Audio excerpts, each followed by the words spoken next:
कहानी टीका टिप्पणी। एक समय की बात है। एक बार एक बड़े आदमी ने अफवाह फैला दी कि उसके पड़ोस में रहने वाला नौजवान तो चोर है। यह बात एक से दूसरे को, दूसरे से तीसरे को ऐसे दूर दूर तक फैल गई। आसपास के लोग उस नौजवान से बचने लगे और हर समय संदेह से देखने लगे। बेचारा नौजवान परेशान हो गया। सफाई भी देता पर कोई उस पर विश्वास ही नहीं करता था। इसी बीच गांव में चोरी की एक वारदात हो गई और शक उस नौजवान पर गया। शंका के आधार पर उसे गिरफ्तार कर लिया गया, लेकिन कुछ दिनों के बाद सबूत के अभाव में वह निर्दोष साबित हो गया। निर्दोष साबित होने के बाद वह नौजवान चुप नहीं बैठा।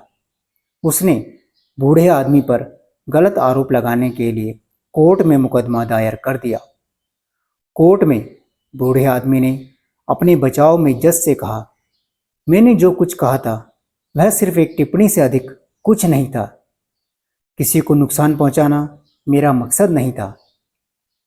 जज ने बूढ़े आदमी से कहा, आप एक कागज के टुकड़े पर वो सारी बातें लिखें जो आपने उस नौजवान के बारे में कही थी और जाते समय उस कागज के टुकड़े टुकड़े करके घर के रास्ते पर फेंक दे। कल फैसला सुनने के लिए आ जाए। बूढ़े व्यक्ति ने वैसा ही किया।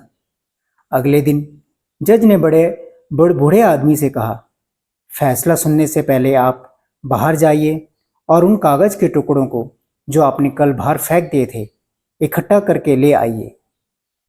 बूढ़े आदमी ने कहा, मैं ऐसा नहीं कर सकता। उन टुकड़ों को तो हवा कहीं से कहाँ उड़ा कर ले गई होगी। अब वे नहीं मिल सकेंगे। मैं कहाँ कहाँ उन्हें खोजने के लिए जाऊंगा। जज ने कहा, ठीक इसी तरह एक सरल सी टिप्पणी भी किसी का मान सम्मान उस सीमा तक नष्ट कर सकती है जिसे वह व्यक्ति किसी भी दशा में दोबारा प्राप्त करने में सक्षम नहीं हो सकता।